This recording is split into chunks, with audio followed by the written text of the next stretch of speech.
오늘 하나님께서 우리들에게 주시는 은혜의 말씀은 요한일서 5장 12절부터 15절까지 기록된 말씀입니다. 우리 함께 읽겠습니다. 아들이 있는 자에게는 생명이 있고 하나님의 아들이 없는 자에게는 생명이 없느니라. 내가 하나님의 아들의 이름을 믿는 너희에게 이것을 쓰는 것은 너희로 하여금 너희에게 영생이 있음을 알게 하려 함이라. 그를 향하여 우리가 가진 바 담대한 것이 이것이니 그의 뜻대로 무엇을 구하면 들으심이라. 우리가 무엇이든지 구하는 바를 들으시는 줄을 안즉 우리가 그에게 구하는 것을 얻은 줄을 또한 아느니라. 아멘. 아멘. 질문이 있습니다. 질문. 그 질문이 뭐냐? 여러분에게 예수 믿는다는 건 무슨 의미가 있죠? 이 예배는 무슨 의미가 있습니까? 여러분에게 무슨 의미가 있는 거죠? 제가 가끔 그런 심각한 고민이 들 때가 있어요. 저에게가 아니라 우리 교회 성도들을 보면서 가끔 그런 생각을, 전부는 아니지만 예수 왜 믿을까? 다른 말로 하면 저분은 교회 왜 나올까? 예배 왜 참석할까? 저분에게 신앙이란 무엇일까? 저분에게 믿음의 유익이 있을까? 막 그런 고민이 저를 막 복잡하게 할 때가 있어요. 혼란스러운 거죠. 차라리 교회 안 오면, 네? 신앙생활 안 하면, 예수 안 믿으면 더 자유하게 살 수 있잖아요. 뭐 이래? 아니에요? 그죠? 더 자유하게 살 수 있잖아요. 11조 모아왔으면 아마 부자 됐을지도 모르죠. 근데 뭐 그거 뭐 모아봐야 얼마 안 되지만 자유하게 살 수 있잖아요. 주일에 땡치고 놀러 가면 얼마나 좋아요. 여러분 왜 예수 믿으세요? 대답을 안 해. 하여튼 우리는 교회 올 때 다 이렇게 문자로 카톡으로 절대로 대답하지 말자. 맹세 하나 봐요. 예수 왜 믿으십니까? 예배 왜 하시죠? 교회 왜 나오시죠? 여러분에게 신앙과 믿음의 유익이 뭐죠? 있나요? 제가 가끔 그런 생각할 때 있거든요. 차라리 예수 안 믿고 교회 안 나오면 구박이나 안 받을 텐데. 저한테 구박받잖아요. 이 시간에 집에서 침대에 누워있으면 얼마나 푹 깊이 잘 수 있겠어요.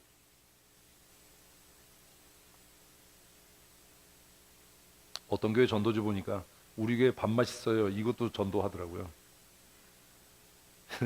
우리 교회는 매주 고기 먹어요. 이거 해야 되겠다. 그런 생각을 했는데, 여러분에게 신앙과 믿음의 유익이 뭡니까? 주영, 신앙과 믿음의 유익이 뭐예요? 없지. 없으니까 그렇게 사시는 거예요. 이런 생각을 안 한다는 겁니다. 왜 예수 믿어요? 그럼 기껏 한다는 소리가 뭐냐면 죽어서 천국 가기 위해서. 박목사님 그죠? 죽어서 천국 가시기 위해서 예수 믿으시죠? 아닌가 봐. 천국도 안 갈 건가 봐. 대답들을 안 하지?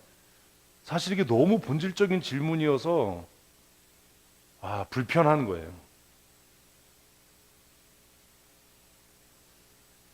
아니 나에게 유익이 없다면, 신앙에 유익이 없다면 예수를 믿어야 할 이유가 있습니까? 없습니까? 아니 뭐 대답을 안 해. 있어요? 없어요? 없잖아요. 저는 이익이 안 되는 일은 안 해요. 전 굉장히 논리적이고 합리적이고, 그래서 이익이 안 되는 일은 저는 안 해요. 이익이 안 되는 걸 뭐하러 합니까? 그 일을 했을 때 얻어지는 뭐가 있어야죠? 이 유익이 있어야, 이익이 있어야 되는데 그 이익은 내가 한 수고보다도 더 가치가 있어야 할 만한 거 아닌가요? 수고를 10 했는데 남는 게 8이고 7이야. 뭐하러 합니까? 그 짓을 뭐하러 해요? 성도들 보면 안타까울 때가 있어요. 11조하고 감사헌금하고 절기헌금하고 막 시간 들여서 헌신하고 막 애쓰고, 근데 거기다 구박까지 받고, 그리고 뭐도 없고 신앙의 유익도 뭔지 모르고 신앙의 기쁨도 없고 예배는 그냥 견뎌야 되고. 그래서 막 그런 고민이 있어요. 뭐하러 예수 믿지? 뭐하러 신앙생활하지? 뭐하러 교회 나오고? 저분에게 믿음이란, 신앙이란 무슨 유익이 있을까? 그래서 때때로 뭐 아이들에게 밥 사주고 뭐 이렇게 해서 내가 한 거야 이래서 사람들이 와 박수. 그게 기쁨인가 저분에게? 그게 유익인가? 제가 저에게 물어요. 안락하게 살 수 있는 것, 뭐 명예, 권력, 돈 포기하고 목사로 살아가는 게 너에게 무슨 유익이냐? 이게 유익이 없다면 이 일을 왜 하냐? 예전에 저희 장모님이 저한테 그랬어요. 이 목사, 자네는 내가 옆에서 보니까 목사 말고도 할 게 많을 것 같은데 이거 왜 하나? 이 힘든 걸 왜 하나? 돈도 많이 안 생길 것 같은데. 제가 금단교회 있을 때. 그래서 제가 생각해봤어요. 진짜 그러네. 내가 그냥 직장 생활했으면 돈도 더 많이 벌었을 것 같고 더 많이 누리고 즐기면서 살 수 있었을 것 같고 그랬을 텐데 내가 이거 왜 하지? 1차적인 건 그거죠. 하나님이 부르셨어. 여러분 안 불렀어요 또? 아멘도 안 하네. 그냥 안 부른 거예요? 넋이 나갔어요? 충격을 너무 많이 받았어요? 하나님이 불렀어. 이거. 근데 하나님이 불렀어도 뭐가 없으면 내게 유익이 없으면 그걸 뭐하러 하냐고요. 무슨 유익이 있냐? 내게 신앙과 믿음이 무슨 유익이 있냐? 이런 고민 안 해보셨어요? 저는 굉장히 개선적인 사람에서 이런 고민을 하거든요. 목사로 사는 게 나에게 무슨 유익이 있어요? 신앙이 나에게 무슨 유익이 있어요? 믿음이 나에게 무슨 유익이 있어요? 제가 목사이기 때문에 못하는 일이 너무 많거든요, 사실. 목사로 살아가기 위해서 포기하는 일이 정말 굉장히 많거든요. 여러분도 그렇잖아요. 예수 믿는 사람으로 살기 위해서 포기한 게 너무 많으시잖아요. 뭘 또 아멘이야. 넌 별로 없는 거. 아멘이에요. 사실은 아멘이. 이게 아멘이어야 돼요.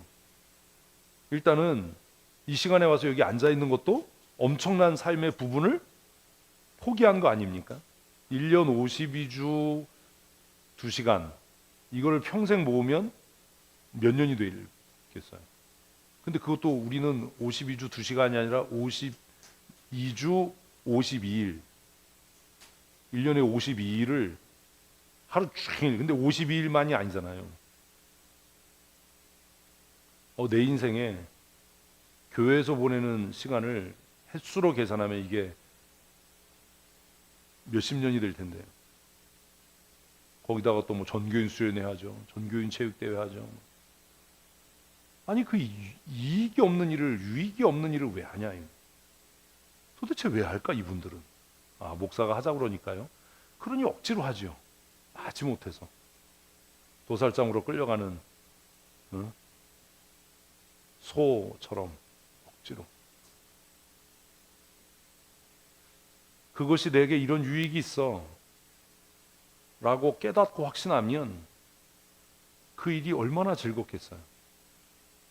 무슨 일이니까? 내게 유익한 일이니까. 그죠?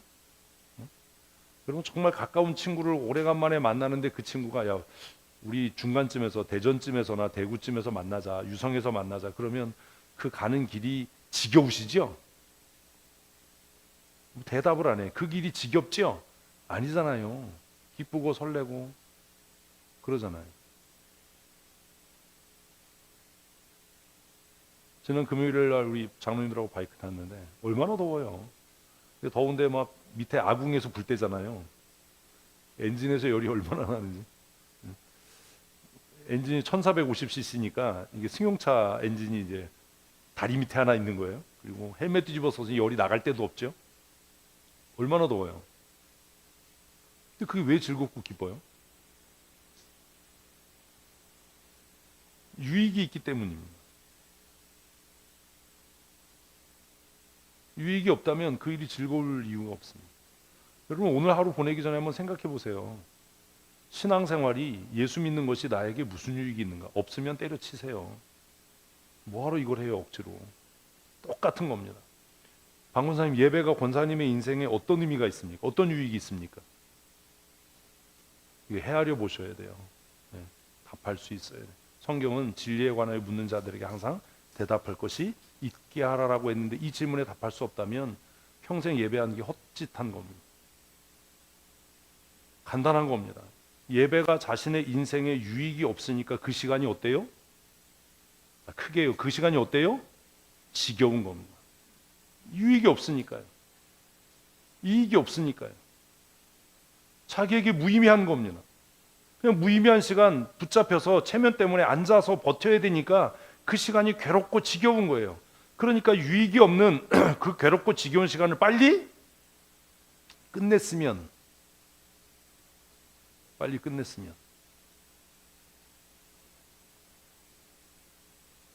그 생각조차 안 하는 겁니다. 이것이 내게 유익된 일이라고 생각한다면 그 시간이 길어도 힘들어도 포기하겠어요, 안 하겠어요? 포기 안 하잖아요. 미국에 아주 극단적인 프로들이 있어요. 뭐 벌레 있는 방에서 100시간 보내기 뭐 이런 거요. 쉽게 얘기하면 밀림에서 나체로 한 주간 살기. 그거 왜 해요, 사람들이? 상금이 한 10억 정도 되거든요. 이거 견디면, 이 시간을 내가 버티면 뭐가 생겨요? 10억이 생긴다. 그래서 참가하는 사람이 너무 많은 거예요. 요즘에 그런 챌린지 있잖아요. 뭐 자동차 안에서 100시간 버티기. 그런 걸 콘텐츠 찍거든요. 그거 왜 해요? 그럼 또 많은 사람들이 구독해가지고 구독자 올라가면 그걸로 또 돈이 되니까 자동차 안에서 100시간 살기 뭐 이런 거 해요. 젊은 애들이. 뭐 때문에요? 유익이 있으니까. 이건 심각한 문제입니다. 왜 예수 믿습니까? 왜 교회 나옵니까? 왜 예배합니까? 무슨 유익이 있습니까? 그것이 내게 아무런 유익이 없다는 게 여러분의 표정과 태도로 이미 증명되고 있는 것 아닙니까? 어떻게 생각하십니까?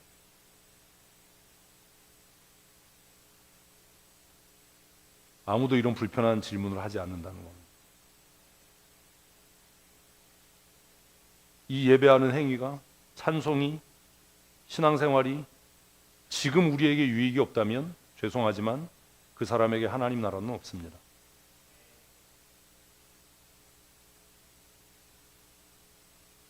천국 갈 것 같아서 지금 이 무익한 시간을 버티고 견딘다라고 생각하지만 결국은 천국도 못 갈 겁니다. 제 얘기가 아니라 성경에 그렇게 써 있어요. 근데 그 일을 뭐하러 하냐? 때려치지. 교회가 타락하는 이유가 뭔지 아세요? 대형교회 목사들이 타락하는 이유가 뭔지 아세요?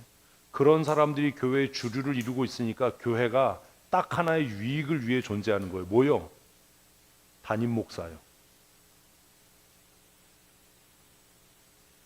성도 많아져서 좋은 사람은 누구밖에 없어요? 담임 목사밖에 없어요. 그런데 신앙생활하면서 아무 유익도 누리지 못하고 믿음의 유익도 기쁨도 누리지 못하는 사람들이 오히려 역설적으로 뭐라고 얘기하냐면 목사들이 많이 누리고 목사가 교회를 사유화하려고 해 이런 미친 소리를 하는 거예요. 왜 그런지 알아? 네가 신앙생활의 유익을 못 누리니까 그러는 거야. 무슨 제도를 만들고 뭘 감시해서 뭐 그걸 되지도 않는 소리 하지 마라. 이해를 못하는 겁니다. 왜 교회 숫자가 부흥해야죠? 왜 성도도 숫자가 부흥해? 여러분 성도 숫자가 부흥하면 여러분에게 무슨 유익이 있죠? 여러분에게 아무 유익 없어요. 우리 교회 성도가 한 500명 된다고 합시다. 저 신방 안 합니다. 뭐 신방하다가 순교할 일 있어요? 신방 안 합니다. 전교인 수련회 안 합니다. 성경 통독 캠프 이런 거 안 합니다. 성도들 숫자 느는 게 성도들에게 무슨 유익이 있습니까? 근데 성도들은 그걸 추구해요. 뭔지 모르는 거예요. 지금은 제가 여러분들 이름을 다 기억하고 여러분을 위해서 기도합니다. 때로는 여러분의 가족들을 위해서도 기도합니다. 교회 안 나와도. 근데 지금 딱 2배만 돼서 한 250명만 되면 제가 여러분을 기억하면서 기도하는 일은 없을 겁니다. 신방도 부목사 두고 부목사 보고 하라고 그럴 겁니다. 제가 안 갑니다. 무슨 유익이 있는지를 전혀 생각하지 않는 겁니다. 교회가 대형화되는 것은 그냥 단지 목사 한 사람을 위한 것밖에 아닌 거예요. 교회가 대형화되면요, 성도들은요, 교회 재정에 대해서 관심을 못 가져요. 그렇잖아요. 여러분 스스로에게 질문해 보십시오.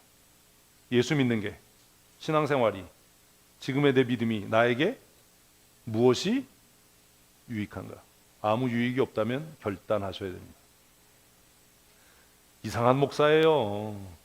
지금 여기까지 얘기 들으면 교회 오지 말란 얘기잖아요. 맞아요. 뭐가 없다면, 크게 뭐가 없다면 유익이 없다. 나 이런 분위기 별로 안 좋아해. 대답을 해야죠. 고민하고. 유익이 없다면. 무슨 유익? 현실적인 유익이 없다면. 뭐 영적인 유익 이런 얘기 하지 마세요. 그건 검증도 안 돼요. 예수 믿는 것이, 예배하는 것이, 기도하는 것이, 찬송하고 신앙생활하고 믿음 생활하는 것이 무엇이 없다면 현실적인, 검증 가능한 현세적인 유익이 없다면 이 일을 계속해야 될 이유는 없는 겁니다. 뭐하러 합니까?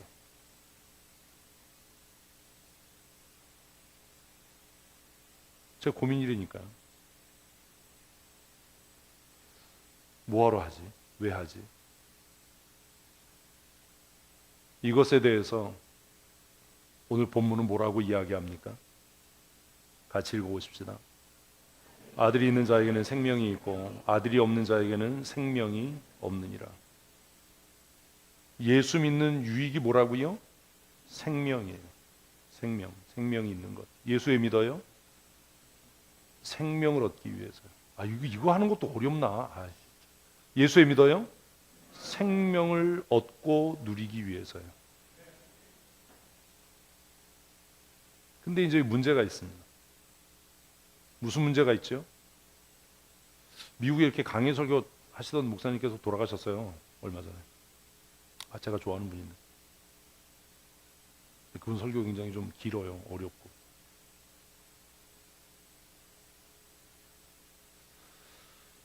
아들이 있는 자에게 뭐가 있어요? 생명이 있습니다. 아들이 있는 자에게 생명이 있습니다. 이거 어떻게 검증하죠? 여기서 말하는 아들이 누굽니까? 예수 그리스도인 거죠. 난 딸밖에 없는데. 이거 아니고 누구? 예수 그리스도. 근데 아들이 있다라는 말을 어떻게 정의하고 설명할 수 있습니까?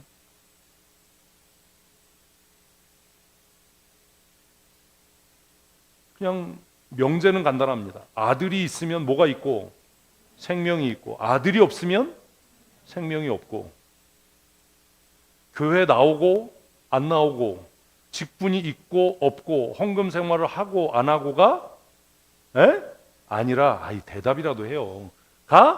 아니라. 이 시간이 너무 아깝잖아요. 즐기기라도 해야지.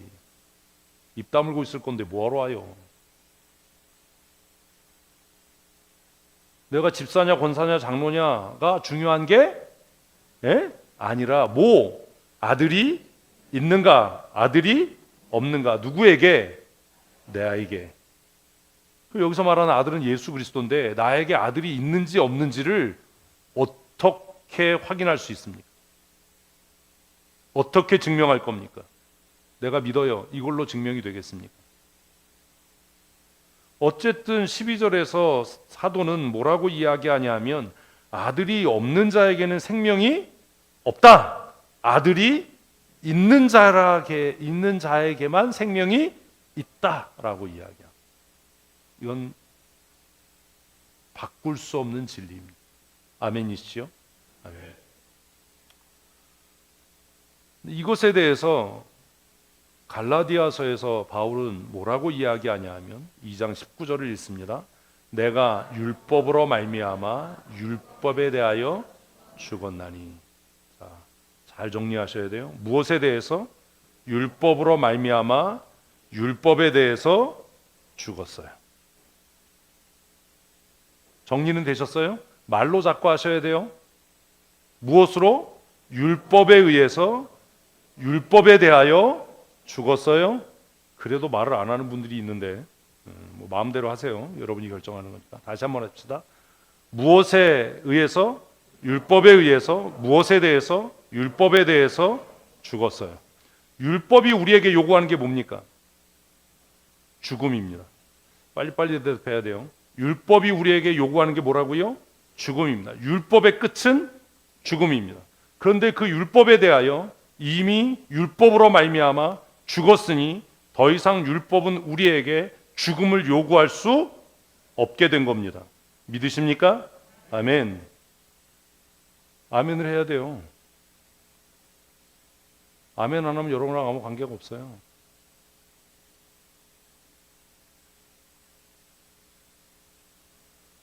율법이 우리를 지배하고 다스리는 방법은 죽음입니다.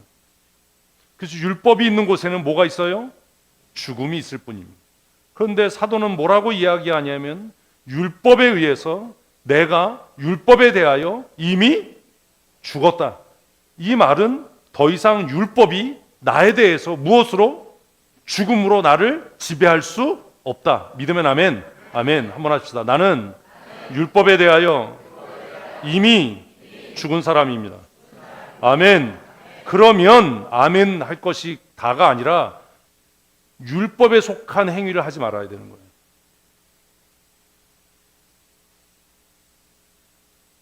네? 율법에 속한 행위를 하지 말아야 되는 거예요. 왜요? 율법에 대하여 죽었으니까. 경쟁하고 다투고 의심하고 불순종하고 하는 일들을 하지 말아야 되는 거예요. 남에게 상처되는 말 하지 말아야 되는 거예요. 왜요? 나는 이미 율법에 대하여 죽은 자이니까. 반대로 얘기하면 누가 무슨 소리를 해도 상처받지 말아야 되는 거예요. 무슨 의도가 있어서 저렇게 얘기하는 거예요. 이런 식의 생각을 하지 말아야 되는 거예요. 왜요? 크게요. 왜요? 나는 이미 율법에 대하여 죽었으니까. 이것을 바울은 뭐라고 이야기하냐면 나는 너희들에게 정죄받지 않고 나도 내 스스로를 정죄하지 않는다 라고 이야기해요. 그렇게 정의해요. 율법이 더 이상 나를 뭐 하지 못한다? 지배하지 못한다. 다스리지 못한다. 속박하지 못한다. 왜? 율법에 의해서 율법에 대하여 내가 이미 죽은 자이니까. 우리는 갈라디아서 2장 20절만 죽어라고 외우는데 그 2장 20절의 서문이 29절의 내용입니다. 이미 내가 율법에 의해서 율법에 대하여 죽은 자이다. 왜 그러냐 하면 같이 읽습니다. 이는 하나님에 대하여 살려 함이라. 아멘. 율법에 대하여 살아있는 자는 하나님에 대하여 죽은 자입니다. 저 사람이 나를 무시했어요. 저 사람이 나를 깎아내려요. 저 사람 때문에 내가 힘들어요. 이 사람 하나님에 대하여 산 자가 아닙니다. 무슨 다른 의도가 있을 거야. 저 사람 꿍꿍이가 있을 거야. 이렇게 의심하고 불순종하고 우리가 꼭 그렇게 살아야 되나. 이 사람은 율법에 대하여 살아있는 자예요. 그러니 하나님에 대하여 죽은 자인 겁니다. 교회가 왜 시끄러워요? 율법에 대하여 살았으나 하나님에 대하여 죽은 자가 너무나 많기 때문입니다. 교회가 경쟁하지 않고 다투지 않고 신앙과 믿음의 유익과 기쁨을 누리려면 저와 여러분 모두가 율법에 의하여 율법에 대하여 죽은 자로 살아야 합니다. 아멘. 이건 굉장히 중요한 거예요. 근데 제가 보기엔 아니라는 거죠. 잊지 마십시오. 난 피곤해서 못해. 나는 돈이 없어서 못해. 나는 못 배워서 못해. 아는 게 없어서 못해. 라고 생각할 때 이미 나는 누구에 대하여? 하나님에 대하여 죽은 자인 거예요. 무슨 믿음이 있어요? 무슨 구원이, 무슨 신앙의 유익이 있어요? 우리는 이미 예수 그리스도 안에서 예수 그리스도로 말미암아 예수 그리스도로 인하여 율법에 대하여 죽은 자입니다. 아멘. 왜냐하면 율법에 대하여 죽은 자로 사는 자가 하나님에 대하여 산 자로 사는 자이기 때문입니다. 아멘. 이해되시나요? 잘 이해하셔야 돼요. 그리고 나서 너무나 유명한 선언을 하는 겁니다. 같이 읽습니다. 내가 그리스도와 함께 십자가에 못 박혔나니. 예수님께서 왜 십자가에 못 박혔어요? 아니요. 율법에 의하여 율법에 대해서 죽으신 겁니다. 도대체 그를 이해를 못해. 예수님이 왜 십자가에 매달렸어요? 율법에 의해서요. 성전을 모독했어, 신성을 모독했어 라고 하는 율법에 의해서 왜 십자가에 못 박혔어요? 율법의 요구를 이루셔서 율법에 대하여 죽으신 겁니다. 그게 19절입니다. 그게 20절의 서문입니다. 예수 그리스도의 십자가는 율법에 대하여 율법으로 말미암아 죽어서 하나님에 대하여 산자가 되신 겁니다. 아멘. 예수님을 죽게 한 게 뭐예요? 율법입니다. 예수님에게 사형언도로 한 게 무엇입니까? 율법입니다. 그분은 율법 아래서 율법에 의해 율법에 대하여 단번에 자기 몸을 화목의 제물로 드리신 겁니다. 그렇게 하심으로 그분은 하나님 앞에 영원히 산자가 되신 거죠. 그에게 지극히 높은 이름을 주셔서 모든 입으로 그 이름을 주로 고백하게 하고 모든 무릎을 그 이름 앞에 꿇게 하셨다라고 성경은 말씀하고 있지 않습니까? 그런데 그 예수 그리스도의 십자가가 나와 무슨 관계가 있느냐? 예수님께서 율법에 의하여 율법에 대해 십자가에서 죽으실 때 내가 그와 연합되어서 함께 그냥 죽었다가 아니라 율법에 의해서 율법에 대해 죽었다. 아멘. 그래서 나는 율법에 대해 죽은 자이다. 아멘. 이해 안 되면 어떻게 도와드릴 수가 없어요. 내가 율법에 대하여 죽은 것은 그리스도 예수 안에서 누구 앞에? 하나님 앞에 산자로 살기 위해서다. 아멘. 아멘. 이해 안 돼도 아멘. 진짜 답답하다. 왜 아멘을 안 하는 거예요? 뭐가 무서워서 아멘을 못 하는 겁니까? 변하여 새 사람 될까 봐 아멘을 못 합니까?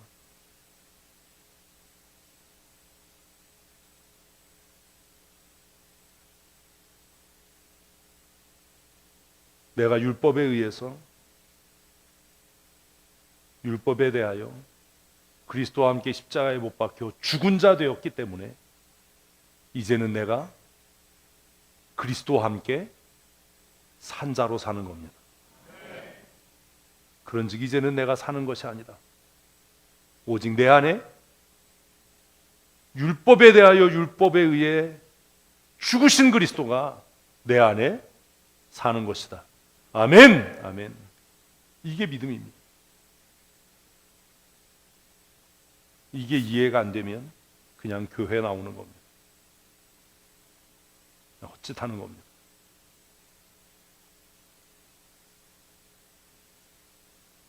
사랑하는 성도 여러분,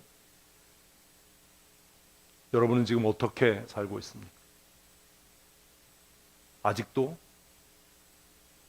율법의 저주 아래서 율법의 요구와 욕망을 따라서 육체의 정욕과 이생의 자랑과 안목의 자랑을 따라 서로 경쟁하고 다투고 의심하고 그렇게 살고 있지 않습니까? 율법에 대하여 율법에 의해 죽은 자, 그리스도와 함께 연합되어 죽은 자는 육체 가운데 살아가지만 율법의 종로로 타지 않는 삶을 사는 것입니다. 제가 예전에 얘기했잖아요. 장로시 보러 온 사람이 왜 장로 되려고 하니까 목사 감시하려고, 목사를 견제하려고 장로 된다. 제가 그랬어요. 미친 거 아니냐? 그 교회 당회장을 불러라. 어떻게 이런 사람을 장로로 추천하고 장로고시를 보게 하냐? 이게 제정신이냐? 이게 거듭난 사람이냐? 자기 교회 담임 목사도 신뢰하지 못하는 사람이 어떻게 그리스도께 속한 사람이냐? 여전히 의심하고 불순종하는 사람이 어떻게 하나님 나라를 소망하는 사람일 수 있니? 그런데 어떻게 이 사람이 그 교회 성도를 대표하는 대표자가 되겠다고 여기 와서 시험을 보겠다고 하냐?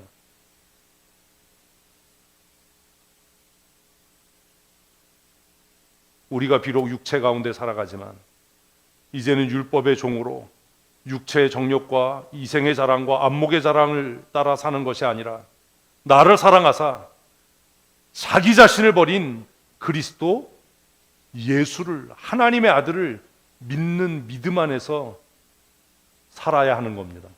아멘. 우리는 율법에 의해, 율법으로 인해 율법에 대하여 죽은 자이기 때문입니다. 아멘이십니까? 근데 이게 또 아멘 한다고 끝나면 얼마나 좋겠어요. 그러면 이런 거죠.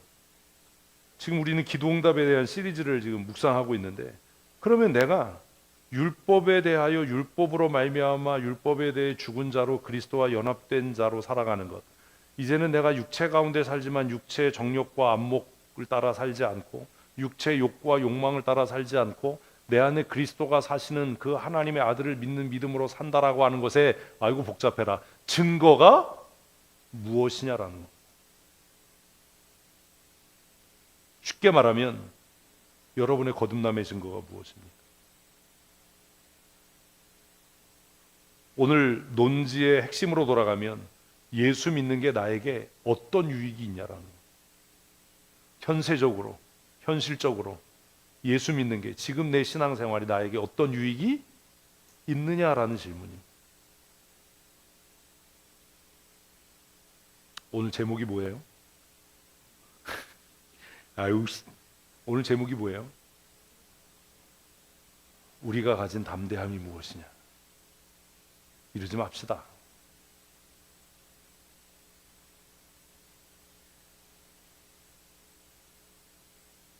같이 있습니다. 내가 하나님의 아들의 이름을 믿는 너희에게 이것을 쓰는 것은 너희로 하여금 너희에게 영생이 있음을 알게 하려 함이라. 이 13절의 이야기, 본문으로 다시 돌아서 요한일서 5장 13절의 이야기는 지금부터 내가 너희들에게 하려고 하는 이 말은 무엇이다? 너희가 그리스도 안에 있고 너희에게 영생이 있음을, 너희에게 하나님의 아들이 있음을 알게 하려고 쓰는 것이다. 이해되셨어요? 지금부터 쓰는 말 14절과 15절을 왜 쓰냐 하면, 14절과 15절을 쓰는 이유와 목적이 뭐냐 하면 너희에게 아들이 있음을 알게 하려고. 아까 12절에서 뭐라고 그랬어요? 아들이 있는 자에게는 생명이 있고 아들이 없는 자에게는 생명이 없다라고 이야기했으니까, 내가 지금부터 14절과 15절을 이야기를 이어나갈 텐데, 내가 14절과 15절 이야기를 쓰는 이유, 그 기록의 목적이 뭐냐 하면 너희에게 아들이 있음을 알게 하려고 쓰는 거야. 너희가 이제는 육체 가운데 살지 않고 하나님의 아들을 믿는 믿음으로 산다라고 하는 것을 알기에 하기 위해 쓰는 거야. 이것을 쓰는 이유는 너희가 율법에 의하여 율법으로 말미암아 율법에 대하여 죽고 의에 대하여 그리스도에 대하여 하나님에 대하여 산 자로 사는 것을 알게 하기 위해 믿는 거야. 그래서 쓰는 거야. 성경 쉬워요. 써 있는 대로만 이해하면 돼요. 근데 그 증거가 뭐냐? 우리 안에 아들이 있는 증거가 뭐냐? 우리 안에 생명이 있는 증거가 뭐냐? 우리가 구원받은 증거가 뭐냐? 그게 뭐라고요? 하나님에 대하여 담대함이 있느냐.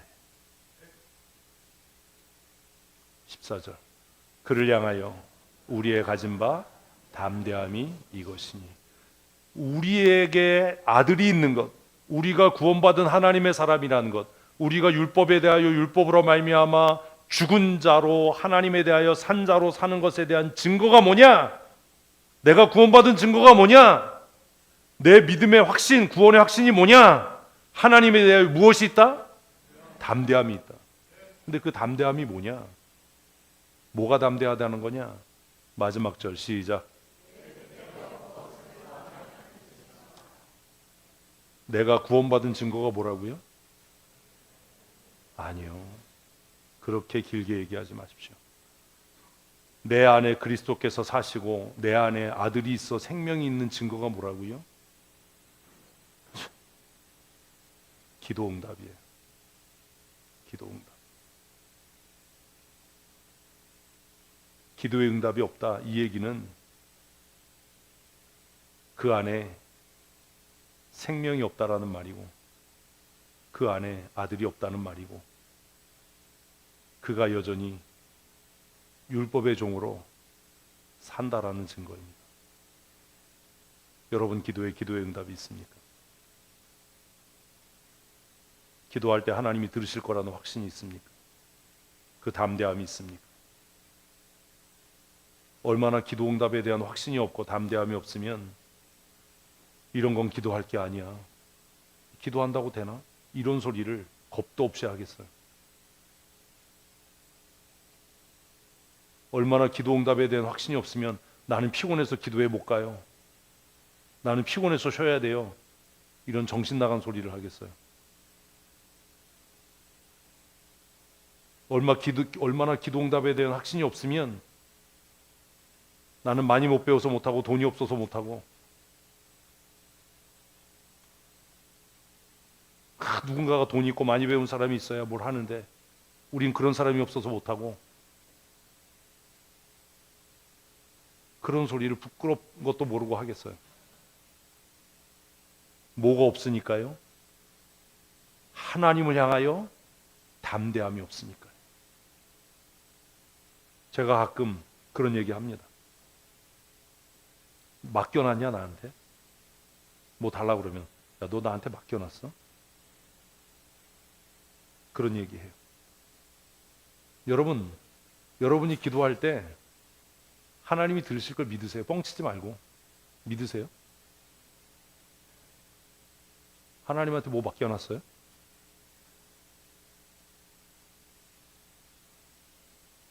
우리 이제 그 바리새인 놀이 그만합시다. 기도한다고 그렇게 막 모여서 난리치고 생쇼를 하는데 기도 응답은 없고, 기도하면서도 하나님이 들으실 거라는 확신도 없고 담대함도 없고,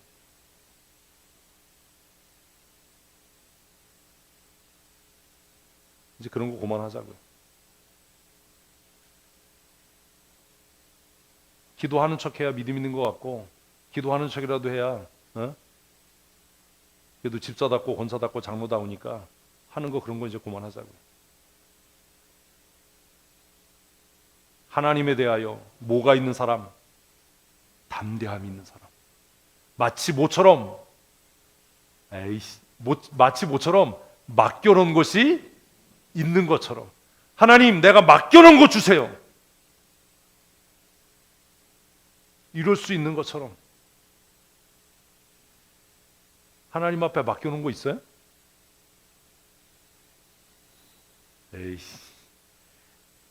밥 먹으러 갑시다. 하나님 앞에 맡겨놓은 거 있어요? 있잖아요. 뭐요? 예수 그리스도, 그의 생명, 그의 보혈.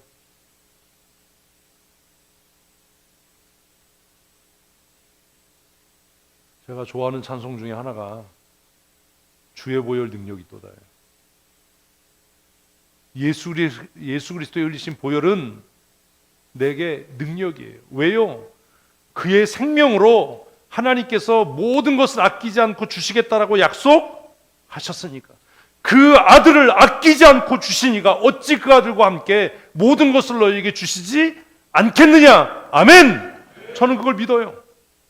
그 아들 예수 그리스도를 나를 위해 이 땅에 보내시고 십자가에 못 박으신 하나님께서 왜 그 아들 예수 그리스도와 함께 내 기도에 응답하지 않으시겠는가? 모든 것을 주신다라고 약속하셨으니까 맡겨놓은 사람처럼 당당하게 하나님에 대하여 담대하게 기도해야 되는 것 아닌가? 우리의 가진 바 담대함이 이것이니, 하나님을 향하여 우리의 가진 바 담대함이 이것이니 무엇이든지 그의 뜻대로 구하면 들으실 줄을 믿는 것이다. 아멘. 아멘. 왜 기도 안 합니까? 그 담대함이 없기 때문 아닙니까?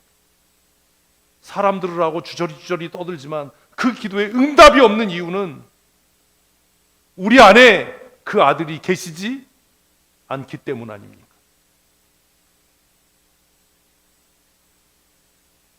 기도는 종교적인 행위로 열심히 해놓고 기도 끝나고 나면 이상한 헛소리 해대고, 기도할 때 뭐 하나님께 맡기고 하나님이 뭐 이러고 나서 기도 끝나고 회의하면 진짜 이상한. 왜요? 자기 기도가 응답되지 않을 거라는 확신이 있기 때문 아니에요? 우리가 정말 하나님께 대하여 담대함이 있어서 우리가 무엇이든지 그의 뜻대로 구하면 그분이 이루실 걸 믿는다면 왜 기도해 놓고 다른 소리 합니까? 기도했으면 기도한 대로 말해야지. 미치지 않고요 어떻게 그럴 수 있습니까? 어떻게 한 입으로 두 말을 합니까? 성경이 이야기하잖아요. 어떻게 샘이 한 구덩이에서 단물과 쓴물을 낼 수 있겠냐? 외식하는 자들아, 기도할 때는 온갖 아양을 덧떨고 믿음 있는 척하고 무슨 하나님의 영광을 구하고, 그리고 나서 기도하고 끝나고 돌아서서 회의할 때는 온갖 세속적인 이야기를 다 하고 온갖 부정적인 말을 쏟아놓고 뒤돌아서서 안 보이는 데서는 의심하고 험담하고 불평하고 불순종하고. 어떻게 그럴 수 있냐? 아, 그럴 수 있다. 어떻게 해요? 그 속에 그 아들이 계시지 않는 겁니다. 하나님에 대하여 담대함이 없는 겁니다. 아직도 율법의 종로로 타고 사는 겁니다. 사랑하는 성도 여러분, 이제는 내가 사는 것 아니요 내 안에 그리스도께서 사시는 것이라고 우리가 믿고 고백한다면 하나님에 대하여 담대하십시다. 우리가 기도하면 하나님께서 들으실 것을 믿으십시다. 그리고 입으로 선언하셔야 됩니다. 이삭이 태어나서 아브라함이 된 게 아닙니다.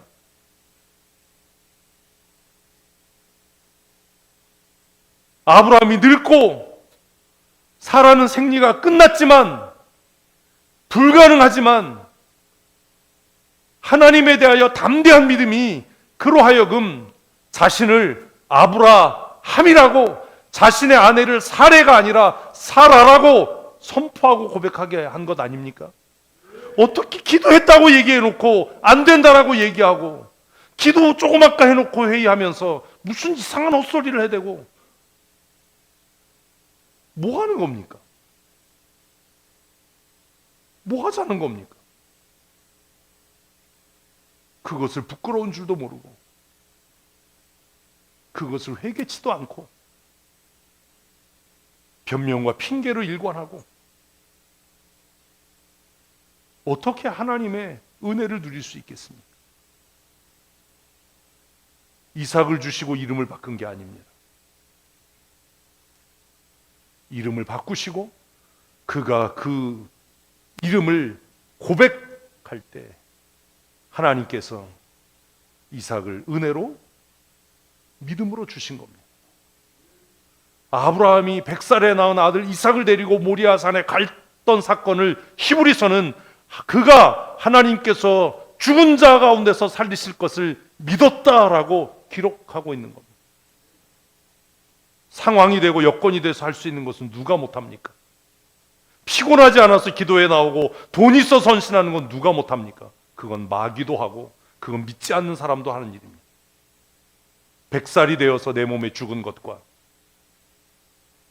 사라가 더 이상 자녀를 낳을 수 없는 것을 알면서도 자신의 이름을 아브라함이라고 바꾸고 자신의 아내의 이름을 사라라고 바꿔서 종들이 비웃고 코숨치는 가운데도 사라, 당신은 열국의 어미가 될 거요, 나는 믿음의 아버지 열국의 아비가 될 거요 라고 고백했던 것 아닙니까? 이것이 하나님을 향하여 그의 가진 바 담대함 아닙니까? 내가 능력이 있어서가 아니라 내가 주의 뜻대로 구하면 하나님께서 들으실 것을 믿어서 낙심하지 않고 비웃음 가운데도 꿋꿋하게 자신의 신앙과 믿음을 지켜나갈 수 있는 것 아닙니까? 그리고 하나님의 때가 됐을 때 사라는 그 약속대로 아들을 품에 안았고, 그리고 말씀하신 대로 하나님께서 나를 웃게 하셨다. 그래서 그 아들의 이름을 이삭이라고 지은 것 아닙니까? 사랑하는 성도 여러분, 여러분은 지금 무엇을 위해 살고 있습니까? 신앙생활이 여러분에게 주는 유익이 무엇입니까? 신앙생활이 오늘 저에게 주는 유익은 하나님께 대하여 담대함을 누리게 하는 겁니다. 내가 기도하면 하나님은 반드시 들으신다. 아멘. 내가 입으로 고백하면 하나님은 반드시 그 일을 이루신다. 아멘. 여러분, 저와 함께 사역했던 19년 동안 제가 이야기한 것 중에 안 된 것 있으면 말씀하십시오. 아무도 믿지 않았습니다. 비웃었습니다. 우리 교회가 선교헌금 2,000원씩 하는 우리 교회가 어떻게 선교사를 파송하냐? 우리 교회가 무슨 새로운 예배당을 건축하고, 우리 교회가 무슨 구제를 하고 선교를 하냐? 구제헌금 하자고 그러니까 반대했어요. 제가 맨 처음에 구제헌금 합시다 그러니까 뭐 헌금 종류가 많고 교회가 헌금 종류 많아서 어쩌고 저쩌고. 제가 속으로 얘기해서 닥쳐라. 하나님께서 하게 하실 거다. 그래서 우리 교회가 망했습니까? 경로잔치하고 장학금 전달하고 구제해서 우리 교회가 살림이 어려워졌습니까? 2,000원씩 선교하던 교회가 선교사를 파송하고 선교사를 후원해서 교회 재정이 거덜났습니까? 제가 야단 맞았거든요. 너 교회 재정 그렇게 써서 다 교회 거덜내려고 하냐? 교회 망하게 하려고 하냐? 제가 그 책망과 꾸중을 듣고 돌아 나오면서 제가 이야기했어요. 하나님이 하실 겁니다. 내게 꿈을 주시고 나로 하여금 기도하게 하셨으니 하나님께서 하게 하실 겁니다. 나는 어떻게 해야 될지 알 수 없습니다. 어떤 방법으로 할지도 알 수 없습니다. 여러분, 그 사이에 우리 교회에 무슨 부자가 등록해서 부자가 헌금 억수로 했습니까? 그런 거 없습니다. 믿음이 내게 주는 유익, 신앙생활이 내게 주는 유익은 하나님에 대하여 어떻게 되는 것? 담대해지는 겁니다. 내가 기도하면 하나님께서 들으신다. 아멘. 내가 기도하면 내가 기도하는 것보다 하나님은 더 크게 응답하신다. 아멘. 여러분, 우리 교회가 선교사님들을 위해서 차량을 이렇게 대여할 거라고 꿈꿔보신 적 있으십니까? 여러분의 마음에 생각이라도 해본 적이 있으십니까? 하나님은 저에게 꿈꾸게 하셨고 입으로 말하게 하셨고 그것을 이루게 하신 것 아닙니까? 차이가 뭡니까? 여러분과 저의 차이가 뭡니까? 어디에 머물러 사실 겁니까?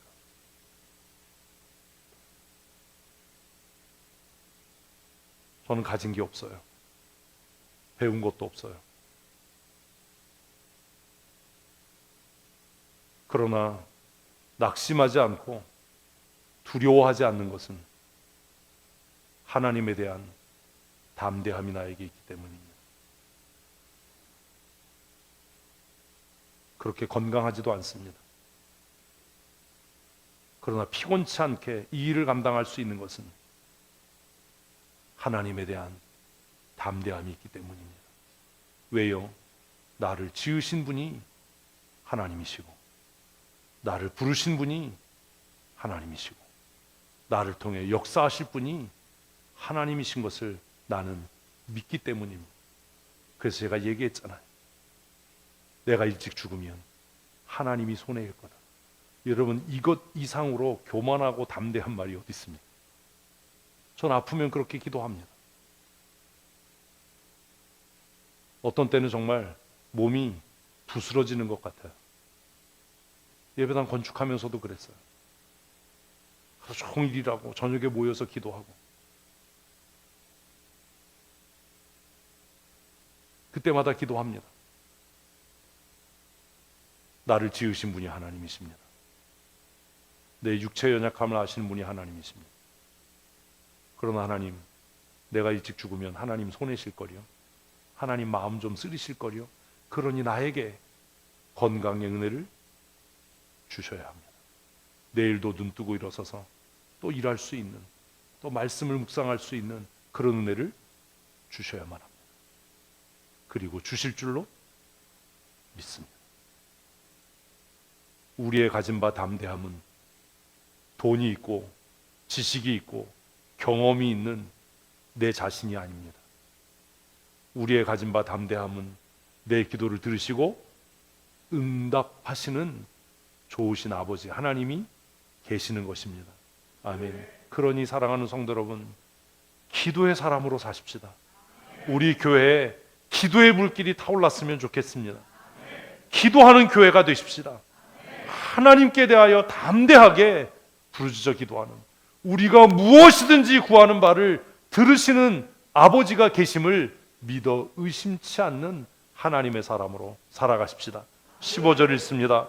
우리가 무엇이든지 구하는 바를 들으시는 줄을 안즉 우리가 그에게 구한 것을 얻은 줄을 또한 아느니라. 아멘. 아멘. 제가 우리 교회 부임했던 2007년을 기억하는 분들이 계실 겁니다. 그때를 생각하면 우리 교회가 선교사를 파송하고 예배당을 건축하고 선교사님들을 위해서 이렇게 무상으로 차량을 대여하는 사역을 하고 경로잔치를 하고 지역의 지도자를 초청해서 간담회를 하고 지역과 함께 협력해서 구제하고 장학금을 전달하고 할 수 있는 교회가 아니었던 것들을 여러분은 아실 겁니다. 그러나 이 일을 가능하게 하신 분은 하나님이십니다. 저는 그렇게 믿습니다. 우리가 그에게 구한 것을 얻은 줄로 믿고 하나님께서 마음의 소원을 주시는 대로 반대를 하든 비난을 하든 뒤에서 뭐 욕을 하고 앞에서 깐죽거리든 그냥 그 일을 믿음으로 행해 나갈 때 하나님께서 오늘 여기까지 우리를 인도하신 줄로 저는 믿습니다. 그리고 여기까지 인도하신 하나님께서 앞으로도 이 일들을 하게 하실 겁니다. 아멘. 많은 사람들이 이야기했습니다. 춘천 성도교회 이제 끝났다. 이정화 목사 끝났다. 멈추지 않을 수 있었던 이유, 주저하지 않을 수 있었던 이유, 아이들을 데리고 함께 단기 선교를 끊임없이 다니고 어르신들을 모시고 일본으로 효도 여행을 가고 아이들을 데리고 미국으로 비전 트립을 갈 수 있었던 이유, 여러분 그 이유가 뭐라고 생각하십니까? 그 일이 어떻게 가능했다고 생각하십니까? 믿고 구한 것을 이루시는 좋으신 아버지가 계시기 때문입니다. 기도하면 하나님께서 일하십니다. 염려하면 내가 그 일을 감당해야 되지만 우리가 기도하고 부르짖으면 하나님께서 응답하실 겁니다. 저는 믿습니다. 뭘 믿냐 하면 내가 기도하면 하나님은 반드시 응답하실 수밖에 없다. 하실 거다가 아니에요. 저는 좀 생각이 달라요. 하나님은 반드시 응답하실 수밖에 없다. 왠지 아세요? 기도 응답은요 1차적으로 나를 위해서 하시는 게 아니에요. 기도 응답은 여러분을 위해서 하시는 게 아니에요. 하나님이 기도에 왜 응답하세요? 하나님 자신의 존재를 증명하는 거예요. 기도 응답이 없는 사람은 제가 볼 때 구원받은 사람 아닙니다. 바리새인의 기도에 하나님은 응답치 않으십니다. 850명의 바알과 아세라 선지자의 기도에는 응답이 없습니다. 왜요? 바알과 아세라는 참신이 아니기 때문에. 850명이 아침부터 저녁 소재 드릴 때까지 날뛰고 춤을 추고 자신들의 살을 베서 피를 흘리고 별별 일을 다 해도 그 제단에 불이 내리지 않습니다. 그러나 하나님의 사람 엘리야가 무너진 제단을 수축하고 또랑에 넘치도록 물을 붓고 하나님 앞에 무릎 꿇고 거룩한 손을 들어 기도할 때 하나님께서 그 제단의 불로 응답하셨습니다. 왜요? 그 순간은 하나님이 하나님 되심을 증명하는 순간 아닙니까? 왜 예배가 지겹습니까? 여러분의 예배에 불로 응답하시는 하나님의 은혜가 없기 때문 아닙니까?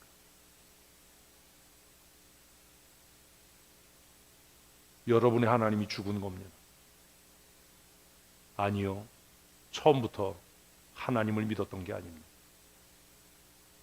하나님이라는 이름으로 가장된 바알과 아세라를, 아스타롯을, 밀곰을, 몰렉을 섬겼던 거지. 이름은 그럴싸하게 하나님인데, 이름은 하나님의 백성이고 할례받은 민족이고 아브라함의 후손인데 그들의 제단에는 불이 내리지 않습니다. 하나님의 응답이 없습니다. 하나님께서 내 기도에 반드시 응답할 수밖에 없는 이유는 그분이 만군의 여호와 하나님이시기 때문입니다. 아멘. 저는 그것을 믿습니다. 나를 위해서 응답하시는 것이 아닙니다. 그래서 그렇게 기도합니다. 하나님, 내 기도에 응답하셔야만 하나님이 하나님 되십니다. 하나님, 내 기도에 응답하셔서 하나님의 하나님 되심을 나타내 보여 주시옵소서. 그게 기도 응답의 비밀인 거예요. 하나님이 내 기도에 응답하실 때 그분은 비로소 만군의 여호와 살아계신 하나님이시기 때문입니다. 이것이 제가 가지고 있는 하나님에 대한 담대함입니다. 하나님, 내가 의로워서, 하나님 내가 거룩해서, 하나님 내가 정직해서, 내가 율법을 다 지켜 행해서가 아닙니다. 여전히 부족하고 미련하고 범죄하고 의심하고 넘어지지만 하나님, 내 기도에 응답하셔야, 내 예배를 받으시고 내 심령에 성령의 불을 내려주셔야, 성령의 기름 부으심을 허락하셔야 하나님의 하나님 되심이 증명되지 않겠습니까? 그러니 하나님, 내 심령에 성령의 불을 내려 주시옵소서.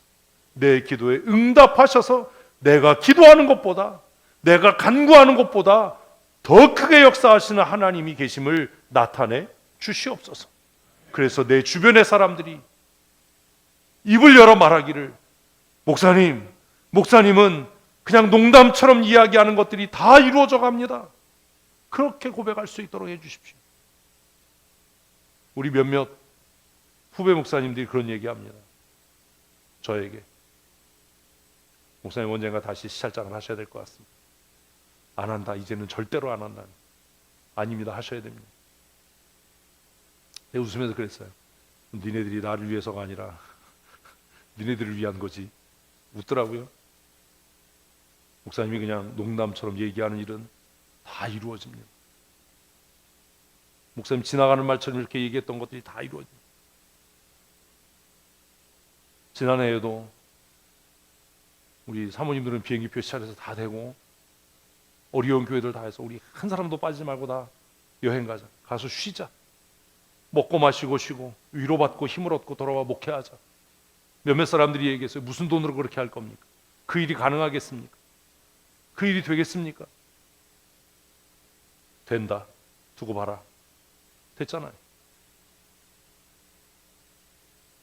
선배 목사님들이 얘기합니다. 이 목사, 우리 은퇴하기 전에 또 그럴 수 있는 기회를 좀 마련해줘. 그래서 제가 웃으면서 그랬어요. 이제 시찰장님께 말씀하십시오. 제가 시찰장이 아닙니다. 왜 하나님은 우리의 기도에 응답하셔야만 합니까? 그래야 하나님의 하나님 되심을 증명하시는 거니까요. 이게 우리의 기도의 담대함이어야 되잖아요. 하나님의 살아계심을 증명해 보이셔야 합니다. 어떻게 하심으로? 내 기도에 응답하심으로. 아멘, 아멘. 이것을 사도는 우리의 가진 바 담대함이 이것이다. 우리가 하나님을 향하여 가진 바 담대함이 이것인데, 우리가 기도하면 그분께서 무엇이든지 응답하실 것이다 라는 겁니다. 두 번째 결론. 하나님은 왜 나의 기도에 응답하셔야만 하지요? 두 번째는 그것이 내가 하나님의 사람됨의 증명이기 때문입니다. 기도에 응답이 없다는 건 내가 하나님의 사람이 아니라는 말입니다. 의로워서 정직해서 거룩해서 응답되는 게 아닙니다. 내가 무엇이니까요? 하나님의 자녀이니까요. 내가 부족해도, 내가 좀 공부 못해도, 여러분 공부 못한다는 걸 열받지 마세요. 그거 중요하지 않아요. 많이 못 배웠다는 걸 열받지 마세요. 그거 뭐가 중요해요? 아들이냐가 아니냐가 중요하지. 그게 무슨 뭐 옆집 애가 무슨 뭐 하버드를 갔든 예일을 갔든 그게 나하고 무슨 관계가 있어요? 응? 초등학교 때부터 뭐 평생 동안 전교 1등을 안 놓쳤어요. 그게 나하고 무슨 관계가 있냐고요. 그 새끼가 내 새끼가 아닌데. 전교 꼴찌라도 내 새끼가 귀한 거예요. 아멘들 안 하네. 응? 그렇잖아요. 맨날 사고 치고 오고 전교 꼴찌를 해도 뭐 전교 1등을 하는 그 새끼보다 내 새끼가 더 귀한 거예요. 응? 우리가 무슨 의로워서 뭐 거룩해서 무슨 말씀대로 살아서 하나님이 우리 기도에 응답하는 게 아니에요. 딱 하나예요. 뭐? 하나님의 자녀이니까. 기도 응답은 내가 하나님의 자녀됨의 증거입니다. 아멘. 그러니 그렇게 기도해야죠. 하나님 나 공부 못하는 거 알아요. 하나님 나 가끔 11조 뛰어먹는 것도 알아요. 하나님 나 뺀질거리는 것도 알아요. 가끔 피곤해서 기도에 안 가는 것도 알고요. 나 아주 지독하게 말 안 듣는 것도 알아요. 내가 하나님 말씀대로 안 사는 것도 알아요. 그러나 하나님 변하지 않는 게 하나 있지 않습니까? 뭐요? 내가 하나님의 자녀라는 사실. 하나님께서 나를 위해 독생하신 아들 예수 그리스도를 십자가에 못 박으셨다는 그 사실은 누구도 변화시킬 수 없고 누구도 지울 수 없는 사실 아닙니까? 그러니 하나님 내 기도에 응답하셔야 합니다.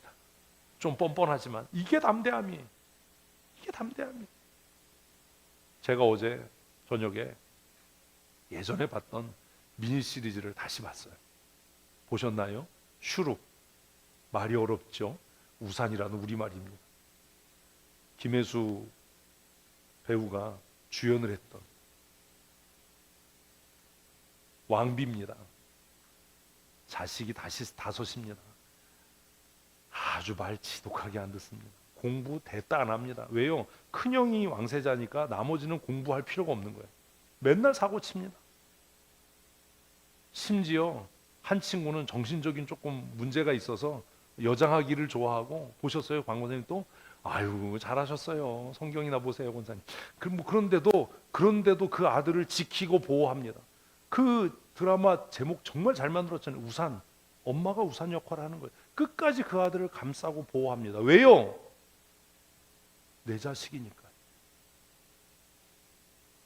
그 아들이 여장하고 하는 걸 보고 충격을 받아요. 쓰러지기 직전이죠. 이게 궁에 알려지면 그 아들 뭐 살아남지 못할 거고. 그런데 그 아들을 품에 안아줍니다. 그 아들이 이야기합니다. 화나지 않으셨습니까? 나 화나지 않았다. 놀랐지만 화나진 않았다. 정말 엄마인 거죠. 그 아들의 든든한 우산인 거죠. 하나님은 내가 훌륭하고 뛰어나서 나를 사랑하시는 게 아닙니다. 단 하나, 하나님이 내 기도에 응답하신다면 그건 뭐 때문이라고요? 내가 그분의 사랑받는 자녀이기 때문입니다. 여러분 이걸 잊지 마십시오. 우리는 때때로 넘어지고 범죄합니다. 실수합니다. 잘못도 합니다. 그렇다고 낙심하지 마십시오. 왜냐하면 이 세상의 어떤 것도, 이 세상의 높음이나 기품이나 천사들이나 어떤 권세나 능력도 나를 그리스도 예수 안에 있는 하나님의 사랑에서 끊어낼 수 없기 때문입니다. 아멘. 이것이 우리의 가진 바 담대함입니다. 그 담대함으로 기도의 자리에 나와서 기도하는 하나님의 사람들 되십시다. 우리가 기도할 때 하나님께서 우리의 기도에 응답하셔서 네가 내 사랑하는 아들이다라는 증거를 보여 주실 겁니다. 너무 멋지잖아요. 주위의 사람들이 농담으로라도 권사님이 장난처럼 하시는 말을 하나님이 다 들으시고 응답하시는 것 같아요. 얼마나 행복한 인생이에요. 목사님 그냥 지나가는 말로 얘기하는데 그게 다 이루어지는 것 같아요. 우리 이스라엘 같은 것도요, 제가 그냥 지나가는 말로 시작한 거예요. 우리 시찰에서 이스라엘은 한번 가자. 그때도 다 지나고 그래. 목사님이 그때 가자고 그랬을 때 갔어야 되는데 그때 말 안 들어가지고 우리가 코로나 끝나고 가가지고 이 고생을 했다고. 내가 뭐라고 그랬어? 그때 가자고 그랬잖아. 왜 말을 안 들었어? 이제는요 목사님 무슨 소리 해도 우리가 말을 듣습니다. 목사님이 장난처럼 하는 얘기도 다 되는 것을 우리가 보았습니다. 기도의 응답은 내가 하나님의 사람이라는 증거입니다. 엘리야의 제단에 불이 내려서 이스라엘 백성들이 두 가지를 알게 됩니다. 뭐예요? 하나님이 참신이시다. 하나님 외에 다른 신이 없다. 또 하나는 뭐예요? 엘리야, 그가 참 하나님의 사람이다. 성경을 아는 지식이 우리가 하나님의 사람의 증거가 아닙니다. 교회 직분이 우리가 하나님의 사람의 증거가 아닙니다. 뭐가요? 내 기도의 응답이 내가 하나님의 사람임의 증거입니다. 그것이 나와 하나님과의 관계에 대한 증명일 겁니다. 성경 읽어보십시오. 제가 성경 읽으면서 도전받았던 것 중에 하나가 뭐냐면 누구누구의 말이 하나도 땅에 떨어지지 않게 하셨더라. 제가 그 성경 읽다가 무릎 꿇고 기도했습니다. 하나님, 나의 말이 하나도 땅에 떨어지지 않고 이루어지는 삶을 살게 해주십시오. 그것을 통해서 내가 하나님의 부름받은 하나님의 사람이라는 증거가 나타나게 하여 주시옵소서. 제가 그런 기도를 했던 적이 있어요.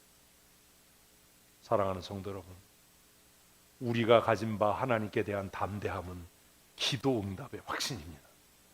이제 아무 의미도 없는 무의미한 그런 기도하지 말고 우리가 모여 기도하면 하나님께서 들으실 줄로 믿습니다 라는 믿음으로 나오십시다. 예수님께서 두세 사람이 내 이름으로 모인 그곳에 나도 너희와 함께 하시겠다라고 약속하셨으니 우리 이번 주 수요 기도회, 금요 기도회, 매일 저녁 기도회 때마다 함께 기도의 자리에 나와서 하나님 앞에 담대하게 부르짖어 기도할 때에 하나님께서 응답하시는 은혜를 누리는 믿음의 사람으로 살아가십시다. 우리의 가진 바 담대함은 이것이라고 성경은 우리에게 말씀합니다. 하나님, 우리가 기도할 때에 우리가 기도하기로 마음에 결심하고 작정하고 기도의 자리로 나올 때에 이미 하나님께서 응답하시기를 시작하시는 것임을 믿어 의심치 않게 하여 주시옵소서.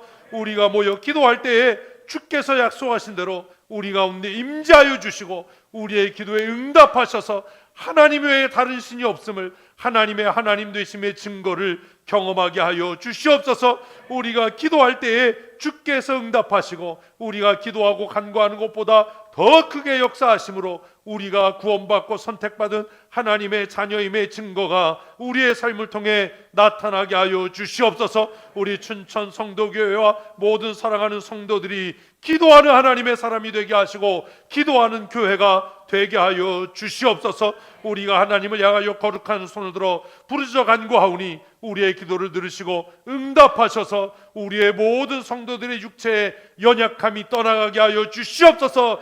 병마가 물러가게 하여 주시옵소서. 슬픔이 변하여 기쁨이 되게 하시고 근심이 변하여 찬송이 되는 은혜를 누리게 하여 주시옵소서. 자녀들에게 지혜와 명철을 더하여 주시고 학업에 진보가 있게 하시며 우리 사랑하는 성도들이 경영하며 출입하는 일터와 사업장이 하나님의 은혜로 복되게 하셔서 믿지 않는 자들이 우리의 삶을 통해 하나님의 함께 계시는 증거를 고백할 수 있도록 주께서 우리를 사용하여 주시옵소서. 우리의 연약함과 우리의 질병을 위하여 고난당하시고 십자가에서 대속의 제물 되신 우리 구주 예수 그리스도의 크신 은혜와 우리의 연약함을 위하여 이 땅에 독생하신 아들 예수 그리스도를 보내시고 누구든지 그의 이름으로 구하고 아뢰면 응답하시고 역사하시기로 약속하신 우리 아버지 하나님의 크고 놀라우신 은혜와 사랑하심과 성령님의 교통하시고 우리로 하여금 담대하게 하나님 앞에 나와 부르짖어 간구하게 하시는 강권적인 은혜와 새롭게 하시며 충만케 하시는 역사하심이 오늘 말씀을 함께 나누고 이제 기도의 사람으로 새로운 인생을 살아가기로 다짐하고 기도하는 교회를 만들어가기 위해 애쓰고 힘쓰며 기도의 모범을 보이고 살아가기로 다짐하는 사랑하는 주의 권속들 머리머리 위에와 그들의 가정과 사랑하는 자녀들과 그들의 남은 여생 위에 영원토록 함께 있을지어다. 아멘.